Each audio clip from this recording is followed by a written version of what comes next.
என்ன பசங்கள்ட்ட கூட பேச முடியாத அளவுக்கு பிஸின்னு எனக்கு புரியல. சரி பேச வேண்டாம், அட்லீஸ்ட் ஒரு 10 minutes ஆவது இவனோட பரபூஜைக்கு வந்துட்டு போயிருக்கலாம்ல. அவன் எவ்வளவு சந்தோஷப்பட்டிருப்பான். என் பையன் கண்டிப்பா படம் பண்ணுவான், என் பையன் நிச்சயம் பெரிய ஆளா வருவான்னு சொல்லி பாடிக்கிட்ட சவால்லாம் விட்டுக்கிட்டு இருந்தாங்க.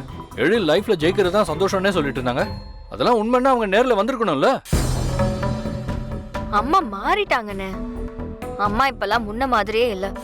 அவங்களுக்கு பிசினஸ் தான் இப்போ ஃபர்ஸ்ட் பிரையாரிட்டி. நீ சின்ன புள்ளையா இனியா நிமிஷத்துக்கு ஒரு தடவை ஃபோன் பண்ணி கேக்குறதுக்கு? அதுவும் இல்லாம உன்னை தனியா உன்ன விட்டுட்டு போகலையே, நான் உன் கூட தானே இருக்கேன். அப்புறம் என்ன? அக்கா உங்களுக்கு புரியலையா? அம்மா இப்பெல்லாம் சடனா மாறிட்டாங்க. எழிலோட படப்பூஜைக்கே வரலன்னா அப்புறம் சொல்றதுக்கு ஒன்றும் இல்லை. இவனை கஷ்டப்படுத்தி பார்க்கணும்னு அவங்க பூஜைக்கு வராம இருந்திருப்பாங்கன்னு தோணுது. இல்ல ஜெனி, என்னால ஜீர்ணிச்சிக்கவே முடியல. பெத்த பசங்க கஷ்டப்படுறத பார்த்து எந்த அம்மாவது சந்தோஷப்படுவாங்களா? சரியா, கொஞ்சம் பார்த்து பேசு. என்ன பார்த்து பேச சொல்ற? ஆண்டியோட சைடு என்னன்னு தெரியாம நீ பாட்டுக்கு பேசிட்டே இருக்கியே.